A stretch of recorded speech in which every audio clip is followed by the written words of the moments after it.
ये 100 का जागना है। असगर खान साहब, आप तो खुद वकील हैं, आपको लगता है एक तरफ तो अंजुमन इंतजामिया कमेटी जो है वो इधर से उधर, कभी सुप्रीम कोर्ट, कभी हाई कोर्ट, कभी ये कोर्ट, कभी वो कोर्ट दौड़े, और फैसले के ठीक पहले उनके लोग कहने लग जाएं कि कोर्ट का बस चले तो मुसलमानों को इस देश में रहने भी ना दिया जाए। क्या ये माहौल है इस देश के अंदर? क्या ये उचित है जो वो कह रहे हैं? देखिए, पहली बात तो अंजुमन इंतजामिया या कोई भी ऑर्गेनाइजेशन अगर इधर से उधर किसी भी कोर्ट जाती है, चाहे सुप्रीम कोर्ट जाए, ट्रायल कोर्ट जाए, या किसी भी अपीलेट कोर्ट, हाई कोर्ट जाए, कहीं भी जाए, तो वो उनका हक है।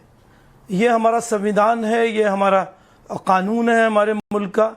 हमें इस पर पूरा अधिकार है कि हम अपनी बातों को लेकर, अपने इश्यूज को लेकर कहीं भी जाएं, चाहे वो मस्जिद का मामला हो, मंदिर का, या कोई भी हो।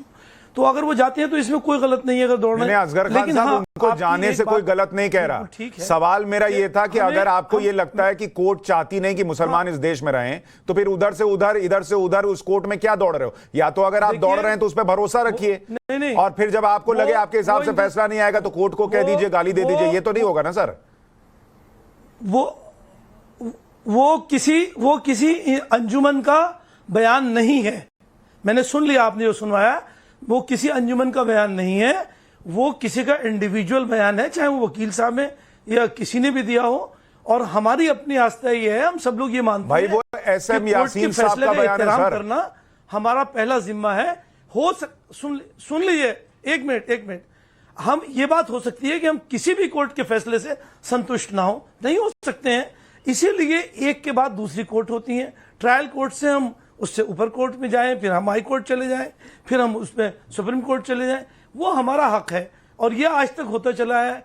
ऐसा नहीं है कि किसी भी कोर्ट ने कोई फैसला किया हो और इस मुल्क ने के लोगों ने नहीं माना हो, मुसलमानों ने नहीं माना हो, जिनकी तरफ आपका खासकर इशारा है। अभी आपके सामने फैसला हुआ था अयोध्या का, क्या मुसलमानों ने नहीं माना? बिल्कुल माना। बल्कि एक लास्ट स्टेप था, वो लिया भी नहीं, इसीलिए कि भाई ठीक है, रिव्यू का स्टेप था, नहीं लिया, इसलिए कि भाई ठीक है, हम फैसला मानते हैं, कोर्ट के फैसले का एहतराम करते हैं।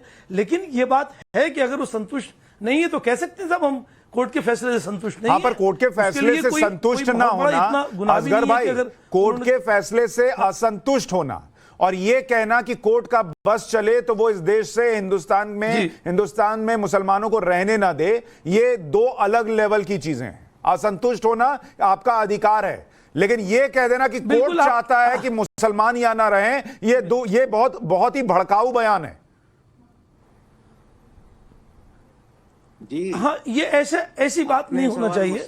मैं आपकी बात से इत्तेफाक रखता हूं, ये चीज ऐसी चीज नहीं आना चाहिए। लेकिन ये कि हो सकता है, चूंकि उनको वो इंडिविजुअल बयान है, हो सकता है कहीं ना कहीं उनको इस बात का एहसास हुआ हो। मैं नहीं था उस वक्त, मैं मौजूद नहीं था उनके आर्गुमेंट में, ना मैंने सुना ना देखा। लेकिन ये कि हो सकता है उनको कुछ ऐसा एहसास हुआ हो। आपके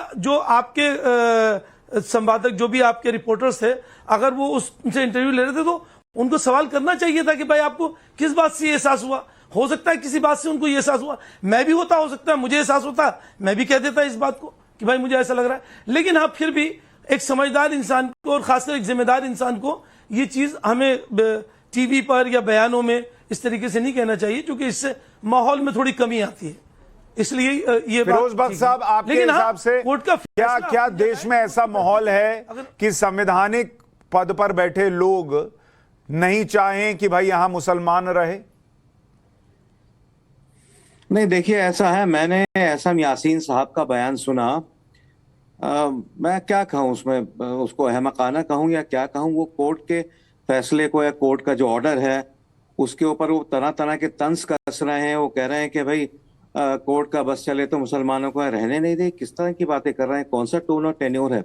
मुझे समझ नहीं आता कि मैं यासीन साहब की बात पे हंसूं या रोऊं। असल में सबसे बड़ी गलती इन्हीं लोगों की है, खास तौर से जो मस्जिद कमेटी के जो लोग थे, वो 5 खवातीन वहां पे गई थी, महिलाएं गई थी, और ये रिक्वेस्ट लेके गई थी कि भाई हम यहाँ श्रृंगार गौरी की पूजा करते चले आए हैं, हमें बस पूजा करने की इजाजत दें, हमें इस मस्जिद को मंदिर नहीं बनाना है, हमें इसको we don't want to raise it to the ground. ऐसा कुछ उनका इरादा नहीं है, ना आगे भी कोई ऐसा इरादा है। लेकिन जिस तरीके की कुरमख्ज़गी देखने में आई, जिस तरह का कट्टरपन देखने का आया, और जो रेडिकलाइज जिस तरह से किया गया, मस्जिद कमेटी की जानिब से वो कह रहे हैं कि भाई शिवलिंग है या फव्वारा है, आप बार बार लफ्ज फव्वारा पत्थर क्यों इस्तेमाल कर रहे हो? शिवलिंग एक बहुत ही रिस्पेक्ट और रिगार्ड का मामला है। जैसे मक्का मदीना है, हमारी मस्जिद होती है, उसी तरह से उसको बार बार फव्वारा कहना और उसको इस तरह से उसकी बेइज्जती करना, उसी चक्कर में इतना बड़ा नुपुर का केस हो गया। तो मेरे कहने का मकसद ये है कि ये सारी चीजें ऐसी हैं कि इन कानून जब ये मामला कानून की उसमें है, हद में है, तो कानून को सुनना चाहिए। और ये कहना कि ये कानून ऐसे, ये कंटेम्प्ट ऑफ लॉ है। मुझे पता नहीं कोई इनके ऊपर कानून अपनी जेन कसेगा या नहीं। जो यासीन साहब ने बात कही है, this is pure contempt of law. नहीं, और ये बार बार हो रहा है। आप देखिए आसिफ सोहेल साहब, ये बताएंगे जिस तरह असदुद्दीन ओवैसी ऐसी ही बातें करते हैं कि इस देश में बीजेपी शासित राज्यों में मुसलमान खुले में जेल जैसे हालात में रह रहा है। बीजेपी शासित राज्यों में जो सड़क का कुत्ता होता है उसको ज्यादा इज्जत मिलती है मुसलमानों के मुकाबले। ऐसी वो बयान देते हैं। फिर इधर ये भाई साहब बयान दे रहे हैं कि जज कोर्ट का बस चले तो मुसलमानों का ना रहने दे। ये मुसलमानों को भड़काना नहीं है तो और क्या है?